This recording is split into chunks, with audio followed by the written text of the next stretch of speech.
Not sure how to follow that, except by saying I don't care much for Kurt Cobain. That'll clear the air.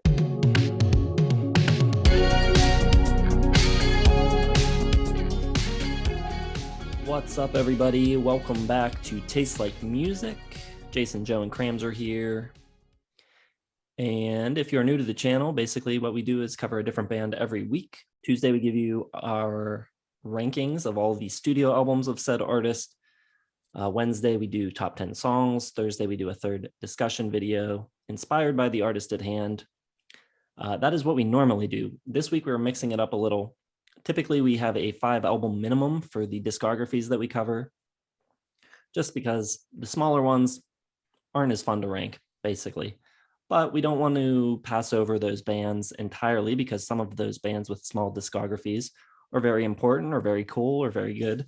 So giving some of them a chance this week, we're covering a different band each day this week instead of giving an artist the full week. We're ranking the albums and giving you a top 5 songs in one video for the abbreviated discographies.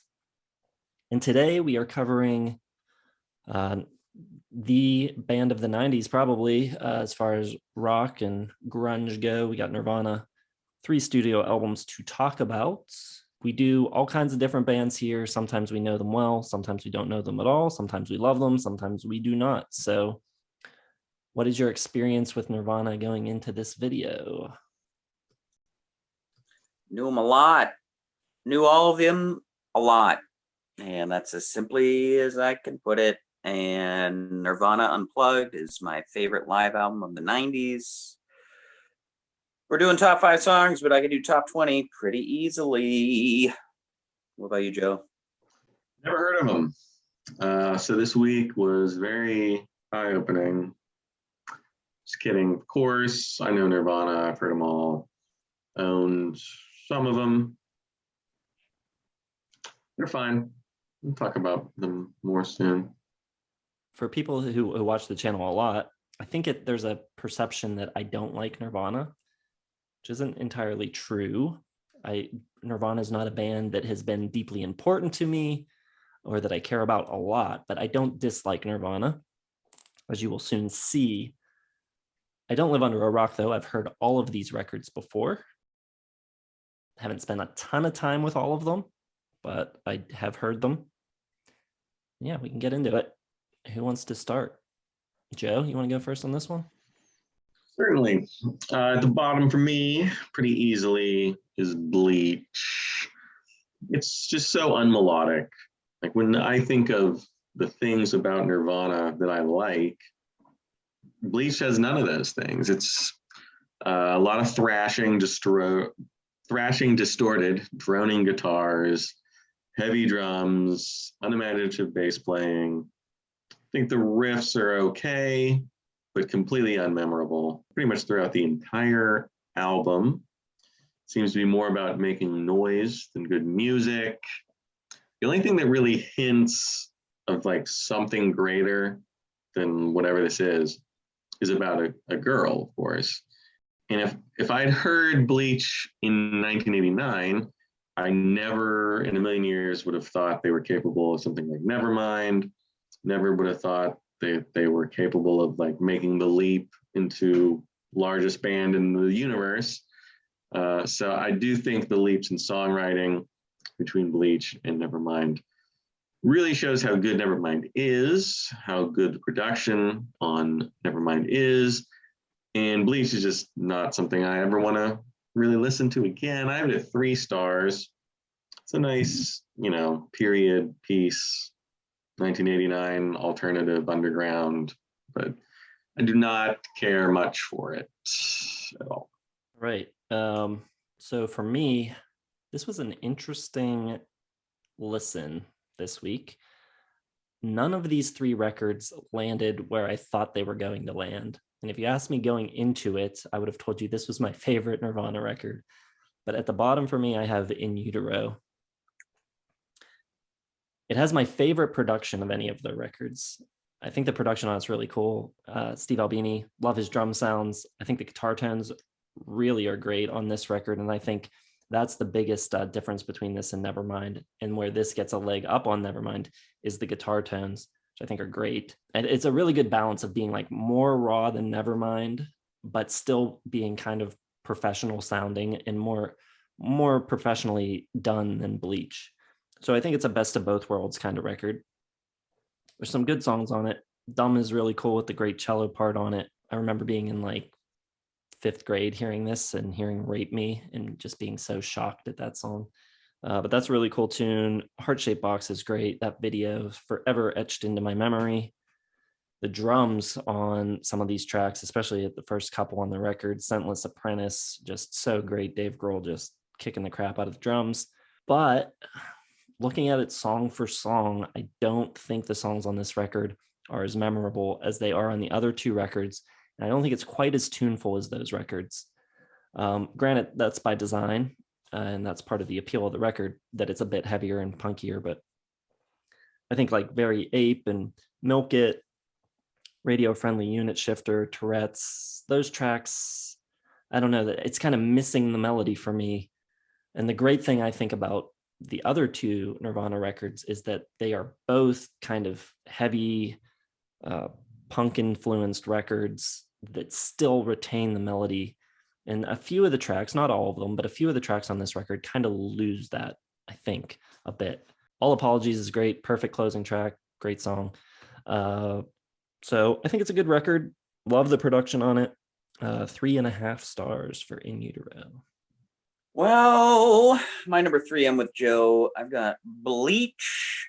I have 3.5, which is very good for me. I love all the thrash and dash. I love all the punk influence. But if there is one thing this album is missing, it is Dave Grohl on drums. The drumming on this album is not that great, and the drumming on the other 2 Nirvana albums is sensational.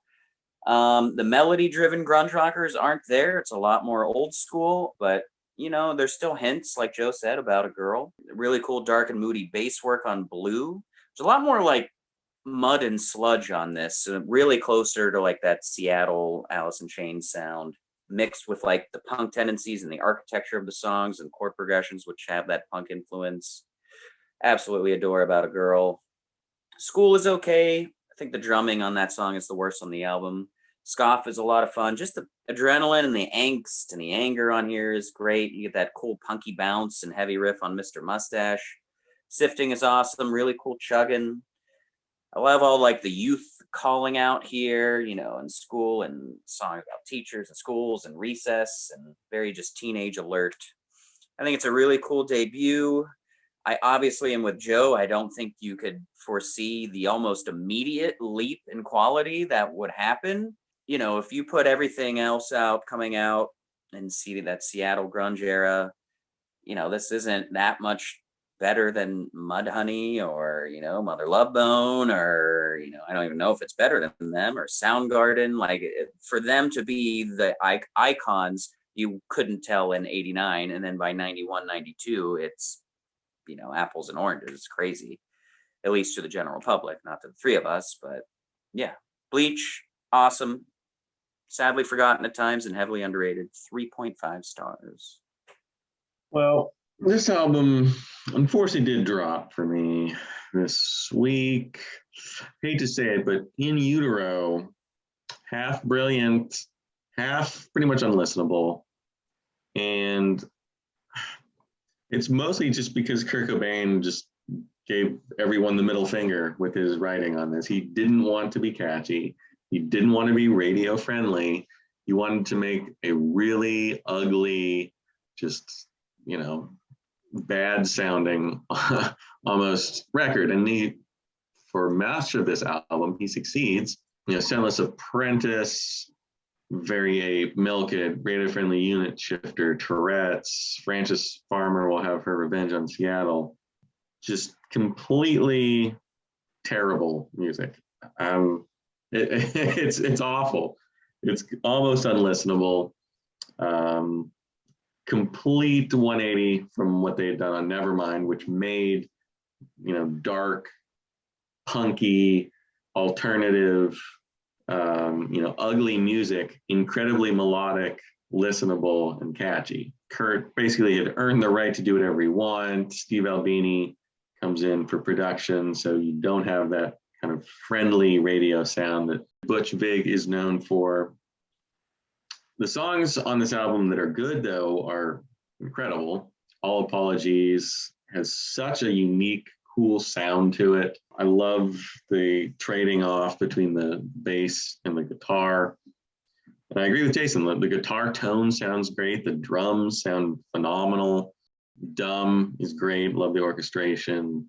Rate Me is basically them being like, okay, we'll write a catchy song. Oh, but the lyrics are Rate Me for like the first minute. So, you know, it's just Kurt Cobain basically saying like, I'm just gonna do whatever I want. And it works, like I get it. It's you know, clever, I'll say that. And it's a good song. It's a very good song. Heart Shaped Box is an unbelievable song. One of the better songs in the 90s. Pennyroyal Tea's pretty great too. But the songs in the middle, you know, the songs that aren't the catchy melodic ones, I just never want to hear them. I skip them. Making it through this whole album is a chore for me. So do I drop it down? I'm gonna do 4 stars, but it's probably like a 3.5 because I'm not gonna listen to the whole thing like ever again.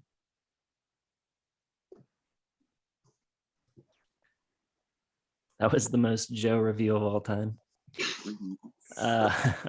My number 2, and I feel good now. I'm in the clear, I think, with Nirvana. Thought I was going to be taking the heat. My number 2 is Nevermind. And I am kind of conflicted about how I feel about a lot of this record, especially the sound. Like, on one hand, I think it sounds great. It sounds massive. The drums sound fantastic. Dave Grohl's playing is so good. I think it's very well mixed. Everything is on point. However, I think some of the band's edge is lost on this record.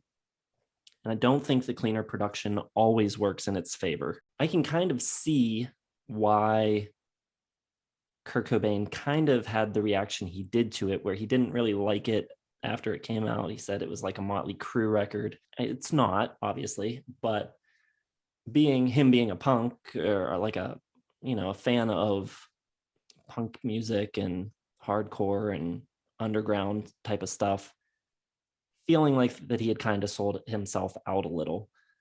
Man, on this at the same time, some of it sounds so good. In Bloom is killer. Dave Grohl's drumming really shines on that track, especially. His fills are like hooks, basically. Such good fills. I think the cleaner production really works on dynamic tracks like Lithium with its quieter sections. It works great. I love the sound of the kick drum during those quiet verses. Really punchy and big sounding. Drain You is really cool, energetic, fun, hooky. Could almost be like a 60s pop song, the way the melody is. On a Plane is great. I think it's a really good record. It has really memorable songs. It doesn't blow me away, and it doesn't have a special place in my heart like it does so many people. But I do dig it. I think it's pretty cool. The guitar tones, I'm conflicted about. I don't love the guitar sounds. They work in the mix and they make everything sound really big. The way they sit in the mix is really cool, but the tones themselves, I'm not a fan of. Just personal preference. They kind of sound like, I don't know, they're running through like cheap Boss pedals or something. I don't know. 3.5 stars. It's a good record. I like it. Nevermind. All right. Nevermind is my number 2. So we're going to have 3 different number 1s here. Pretty crazy. Nevermind, number 2, 5 stars. Easily. Obviously, more pristine, pretty, crystal clear sound here, but you still get that punk style infused with more pop melodic writing. And Dave Grohl, what a difference. Like Jason said, some of the drum work on here is a pop song in itself. Smells Like Teen Spirit, classic for a reason. Although I've never been crazy about it as an opener for the album. But, with that song and the whole album, you get that awesome Voice of a Generation with that drony paranoia and introspectiveness. And, I mean, without a doubt, maybe some of that gets a little overblown. I mean, you still see the Nirvana t-shirts this day, like to this day, with people that probably don't know songs other than Smells Like Teen Spirit or the song that's in the new Batman movie or whatever. But man, some of these lyrics are just perfectly done and just capture his spirit. Like, you believe every word he says on this and In Utero. It's so good. In Bloom, drumming and the bass, so catchy. I've always loved the loves to shoot his gun line. All of the elements of this lyrical beauty in Bloom. The tone on Come As You Are is so cool. I love the guitar tones everywhere in Nirvana. I think it's fantastic. And I just love that steady pace of Come As You Are. It's just like perfectly done. It's almost like an itch you can't scratch, where like you just want it to kind of go a little bit harder, and then it kind of like slowly does. It's so cool. I think Breed is a real hidden gem on here. It's not as radio popular, but it is just a force of a song and just hardcore as hell. Lithium rules. One of the best bass kick drum parts ever. Like, the kick in is so cool. Polly is wonderful. Terrific change up for the album. I'm not crazy. I'm well aware the first half of this album is a good bit better than the second half, but the second half is not a lost cause. I think Territorial Pissing is wonderful. I love the Young Bloods kind of call at the beginning. It's hilarious. Just Grohl on drums really brings this to life, and the production matches it perfect. I think Drain You is great. On a Plane is really cool. Lounge Act has this odd sunniness to it, like Jason was saying. Super awesome. All these songs are just so easy to listen to and like, and they also rock. Other than, Polly really is not a headbanger, but they're all bangers. Something in the Way is a beautiful, slow kind of ending. I love the line about being able to eat fish because they don't have feelings. The strings are great on it. It's a great album. A lot of people lost their shit when none of us put it in their 1991 albums of the year, but that's 5 stars. It's great. It's a loaded year.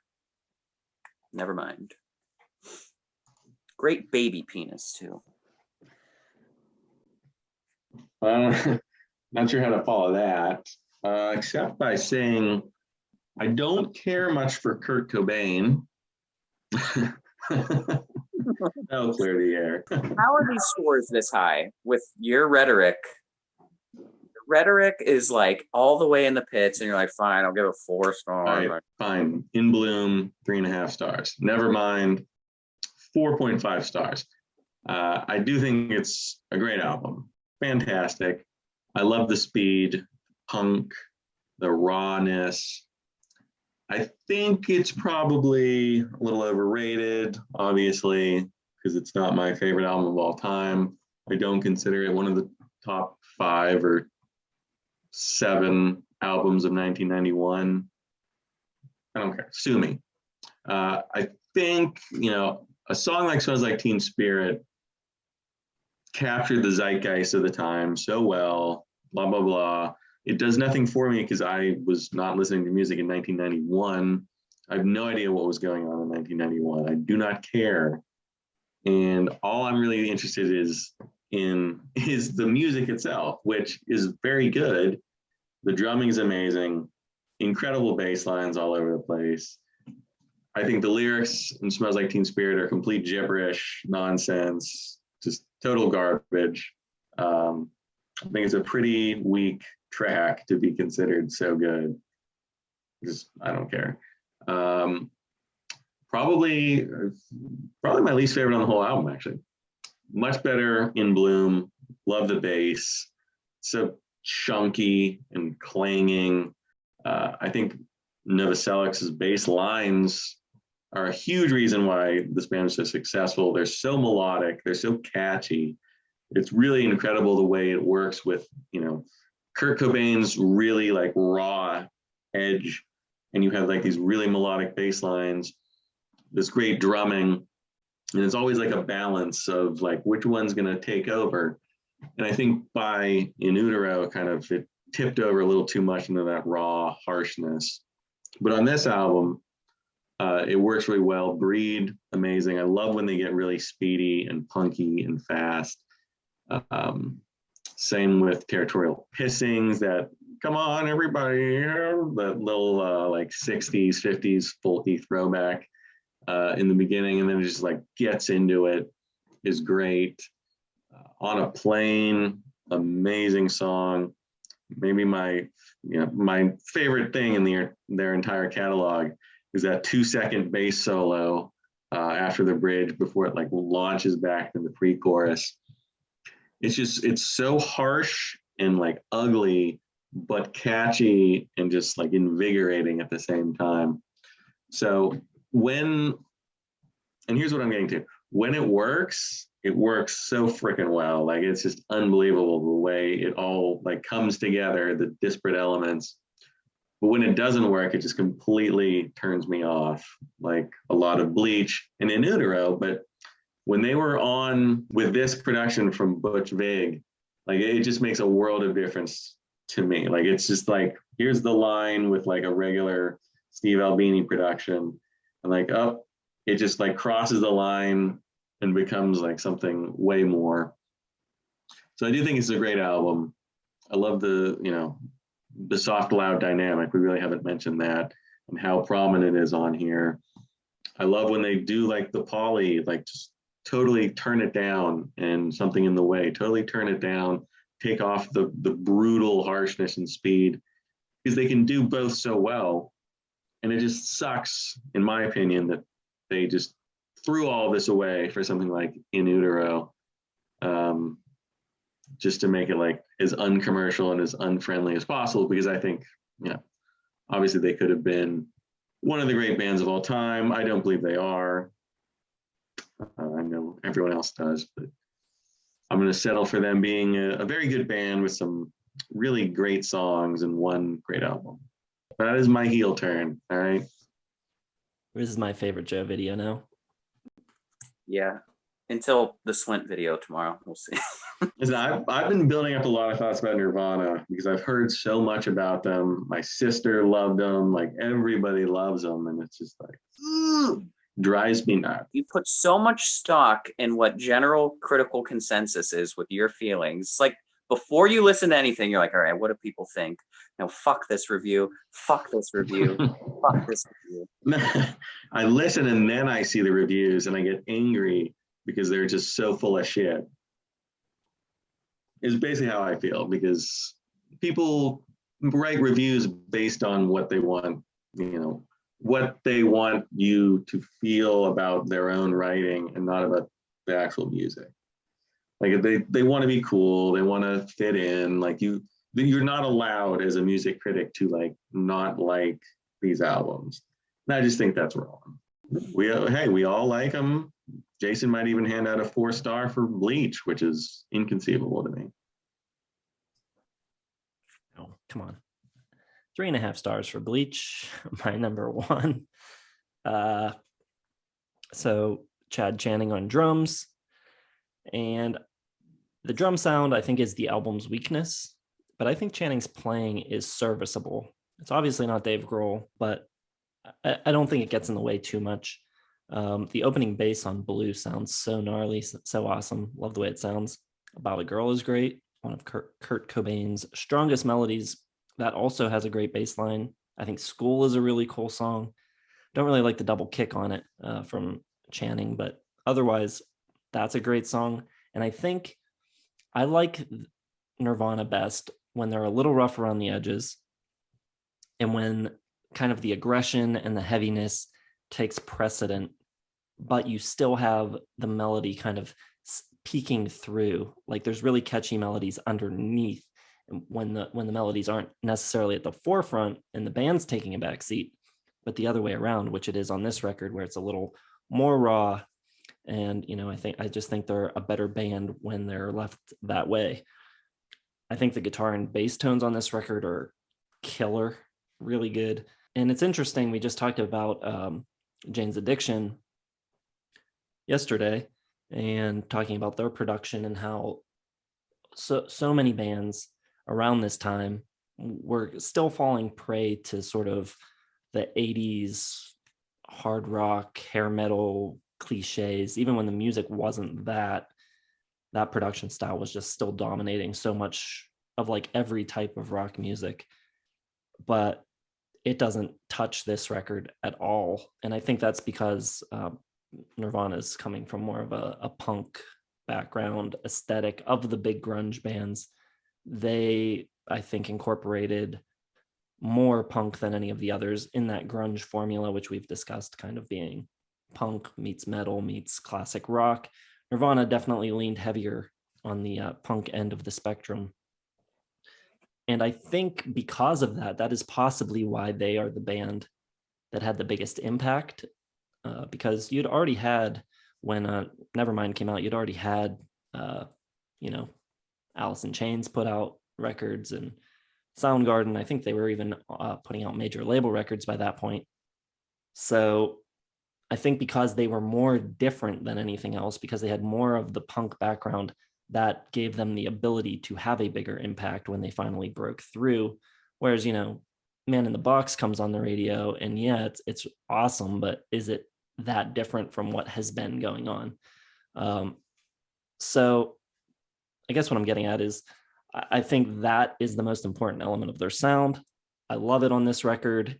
I still think this is a very catchy record. Joe said it was no melody at all, but I think the melodies are kind of buried and they're there, but they kind of just peek through. And when they peek through, it's just really cool and interesting. And I love the aggression on it and the sound of it. Jack and Dino produced it. I think it sounds really good.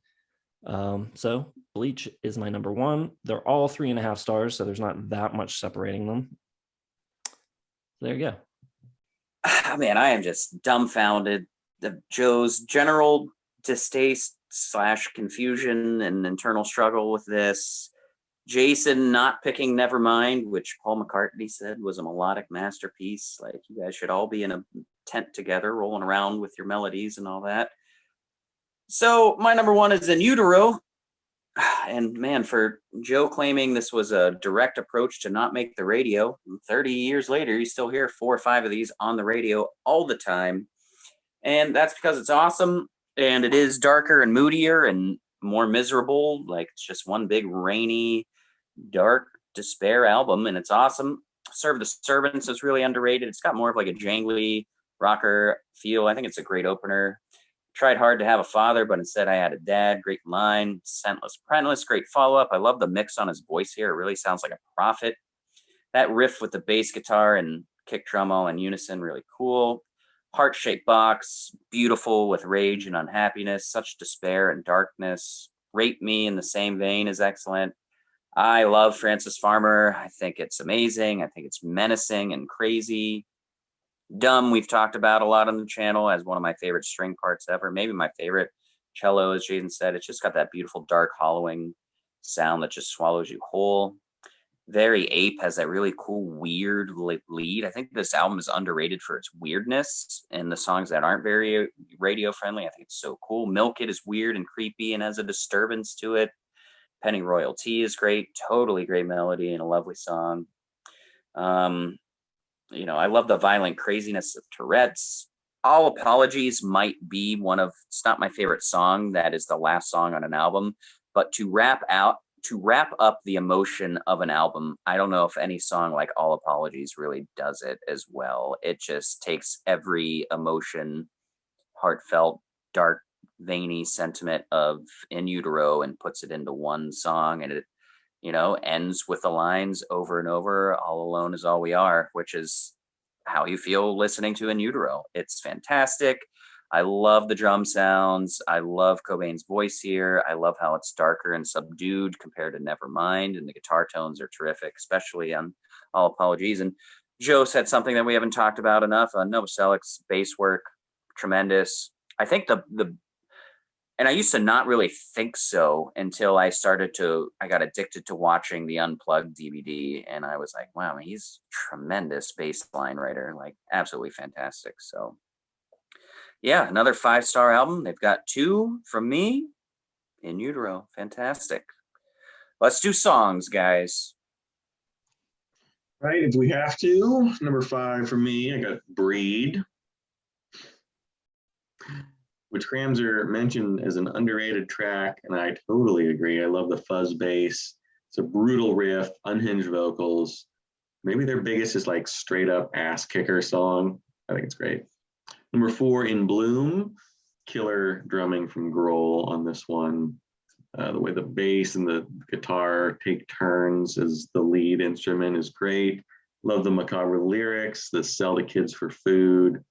Really just great, great stuff on that one. Number 3, Dumb. Love the strings. This one inspired so many lame like post-grunge bands that it's kind of sad with that cello part, but the original is still the best. Number 2, Heart-Shaped Box, just haunting, brutal. Cobain really showing off his twisted, morbid lyrics. Probably my favorite use of their soft, loud dynamic. The bass line's killer. Love the tone on the guitars, like sick sounding. Harrowing stuff for sure. Number 1 though is On a Plane, just rousing, rollicking. It's almost heavy metal at times, but Kurt Cobain takes it back from that realm into the alternative grungy space. It's really incredibly catchy. Love the great, little hints like those backing vocals just add so much to it. And like I mentioned in the album video, my favorite part in all of Nirvana is the 2-second, the bass solo that comes in after the bridge before the chorus. Just love it. Always love this one. 5 Nirvana songs for you. I've got All Apologies at number 5. I love the way the vocal melody works against the guitar hook with the cello underneath. Grohl's got some great drum fills in this song. It's a really great way to close out the album as well. Number 4, Scentless Apprentice. Speaking of Dave Grohl, awesome aggressive drumming on this track.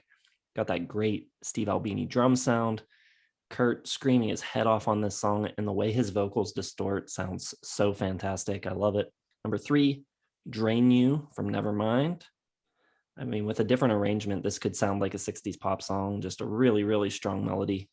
Very catchy. Number 2, I've got About a Girl. I love Kurt's voice on this track. It doesn't sound strong at all. It sounds really strained and vulnerable and almost like he's in pain singing it, which sounds really cool.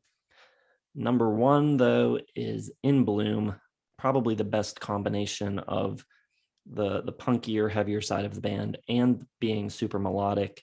I love the bass tone when the guitars drop out. The chorus is great, and it's just a fantastic air drumming song too. Just Dave Grohl's fills are basically hooks in themselves. It's just excellent. All right, number 5 for me. I've also got About a Girl.